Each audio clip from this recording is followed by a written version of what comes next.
Hello, my name is Gino Barbaro, one of the co-founders of Jake and Gino and the creator of the Baby Money Soldiers concept. In this week's show, we're going to be diving into what is a baby money soldier, why 95% of the population never attains financial independence, and how you can start looking at your baby money soldiers in a different way. Let's jump right into it. Now, you may have never heard the term baby money soldiers. It's something that Jake and I came up with to try to really teach our kids about money. Try to make it as simple as possible. Try to gamify it. How many of you have heard of Rich Dad, Poor Dad? If you play that cash flow game, it is an amazing way to teach your kids. It's about gaming it. It's about creating pictures for them. So I've got a dollar bill. I'm going to hold it up for you that are watching on YouTube. Every dollar that comes into your life is what we call a baby money soldier.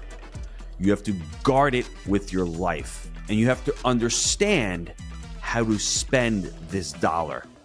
Those people who attain financial independence, financial freedom, which I said is only about 5% of the population, truly understand how to guard their baby money soldiers, and more importantly, how to allow them to procreate. It's not enough nowadays that you're making baby money soldiers and you're earning them. How you utilize them will really dictate the financial independence that you can create with your life. Let me give you a quick example. You're a W-2 earner. Well, right off the top, you're earning $1. Before you get that dollar bill, part of your baby money soldiers are gone, even before you receive them to taxes. So you're not getting the whole dollar. Whereas if you're an entrepreneur, you're a business owner, you're a real estate investor, you have certain tax advantages. So right off the bat, having your own business, owning real estate with the tax advantages, you're receiving more baby money soldiers. Now, the next part, and I'm going to do this in the next show, how you utilize them, what different ways you're using them, whether you're using for them expenses, luxuries, using them for charity, whatever that looks like. It's not important right now. Just understanding that the goal is to get your baby money soldiers, utilize them, invest them in assets, let them go out, let them procreate and create more baby money soldiers. The more baby money soldiers you can create, part of those you could use for your lifestyle, but part of those need to be repurposed and to go out and to take over more assets. And that's what Rich Dad was talking about when he's saying, hey, I don't get liabilities to pay for my assets. I'll buy an apartment complex. That cash flow from the apartment complex is paying for my luxuries. And that's in effect, he's utilizing his baby money soldiers efficiently. He's not buying liabilities. He's buying assets with his baby money soldiers. He's letting his baby money soldiers procreate, and he's using those to fund his lifestyle. Now, when we're talking about that and why most people aren't financially independent, it's because it's difficult early on. You need to defer gratification. And a lot of us have challenges and struggles with that. It's so difficult nowadays to go online and not to be bombarded with dozens and dozens of ads. It's easy to spend money, but I will guarantee it, if you can understand how your brain works with the dopamine and the excitement you get of making that purchase, if you can defer that, and you learn how to train yourself to say, I'm not going to spend the money today. I'm going to save it, to invest it. If you can do that for the long term, you will become financially independent. It's not a matter of if, it's just a matter of when and how long it's going to take you. I love to share this story about my son. When he was 16 years old, he wanted to spend his baby money soldiers, about $1,500 worth of them, on an amplifier. And I told him, Mike, you have $5,000 in the bank. I'm not going to allow you to kill those baby money soldiers. You already have 2 amplifiers. And as any teenager would do, he wore me down for the next 3 months, kept asking me. And I kept telling him no until we found the deal. And when we found that deal, I said, Michael, let's invest your baby money soldiers, the $5,000, into a deal.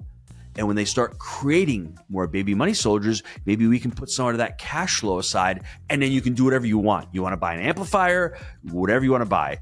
And fortunately, we did that.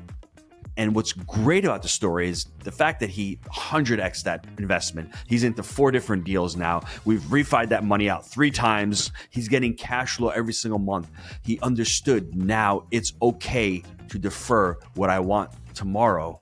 Why don't I invest what I have today and allow that investment to grow, and it'll help pay for tomorrow? So now when I get a deal, he may have something on his mind where he's saying, hey, Dad, I want to go out and I want to buy, I don't know, he's into guns right now. I'm like, Mike, we have a deal right now. And he'll say to me, okay, got to hold off. I've got money in the bank. Let me buy and invest in the deal. That deal eventually will help me pay for the gun. So it's really important that most people cannot defer gratification, and they don't utilize their baby money soldiers efficiently. It doesn't matter whether you're earning $100,000 a year or $10 million a year. If you're not left with any money at the end of the year to save, to be able to invest in assets that can produce more baby money soldiers, you will never become financially independent. Now, I need to really go over right now what the 3 types of income are, because it's important that if you don't know this, you can at least start understanding how the wealthy get wealthier, and how those who are stuck in W-2 jobs, and even myself when I had a small business, I was stuck in that rat race. The first type of income is earned income. That's what you have at a job. You're working at a job. You're working for a small business like myself. I had the restaurant. I was making money every week. I was earning every week. Now that's taxed at the highest rate. That's why you're already killing your baby money soldiers there, because it's just got higher taxes. You're left with less money. Now, the goal in baby money soldiers and the goal to financial independence is to take that earned income and start putting it into the second and the third types of income, which is either portfolio income. Portfolio income is stocks, dividends, bonds. I mean, if you want to put whole life in there because it's got a cash value and it's guaranteeing a dividend, I guess you can classify that as well. And the third type is passive income. So what you're trying to do is to take that baby money soldier, you're earning it, and from there, you're putting it into portfolio and to passive income. And those 2 types of incomes are generating more baby money soldiers. Now, you can use that money generated from those 2 types of income for lifestyle, or you can put that right back into earning more portfolio and more passive income. And you see what happens, the snowball. All of a sudden, you're earning money at a job, taking that money, putting it into passive and portfolio. Passive and portfolio are working harder. They're making money for you, and then you're able to continue that snowball. I have to ask you this question, and you need to be honest with yourself. Are you working hard for your money, or is your money working hard for you? Now, I'm doing both right now. But when I was working at my W-2 job, and I call it a W-2 job because that's the way it felt, my small restaurant, that one restaurant that I had, I was working extremely hard. Once I understood that I needed to take that earned income and to put it into real estate and started buying assets with Jake, all of a sudden my money started working hard for me, whether it was the first 25 unit property. Then the next deal was 36 units. Then the next deal was 136 units. And before you know it, those assets were producing income. And I was able to roll those assets, use that baby money soldiers from there into the next deal and continue. And you can see how the snowball effect starts to grow. So understand those 3 types of income and what the goal is. You want your money to start working hard for you. You want those baby money soldiers to continue to procreate. Now, the 4 types of expenses, this is what you need to understand as well. The first one is a variable expense. They're month to month. Groceries, gas. The second one is fixed. Rent, insurance, those are fixed expenses. The third one are intermittent. Those are what happening. And now when you have 6 kids, I have a lot of intermittent bills. It's killing me every month. But thankfully, I've got my baby money soldiers that are being printed every month, and I can use them for the intermittent ones. And if you don't, one way to utilize those baby money soldiers, remember, you don't want them all out in properties, in deals, at total risk. You're going to need to have some baby money soldiers held back in reserve to be able to pay for these intermittent expenses, such as a car repair, such as a college tuition. Man, Mike, you're killing me, brother. I love you. I love my son, but I just paid the tuition. Was it worth it? Absolutely. But it's still an intermittent expense, and I killed those baby money soldiers. Now, to me, education is an investment as well, because I'm investing in his future, but at the same time, I need to use baby money soldiers to do that. And the fourth one is discretionary. Now, this is where we call something that's non-essential. And this is where most people fail and don't become financially dependent. They use too many of their baby money soldiers early on for discretionary, whether they're going on a vacation, whether they're buying a luxury car, whether they're buying a new home, whether they're updating the home, whether they're fixing the basement, whatever it is.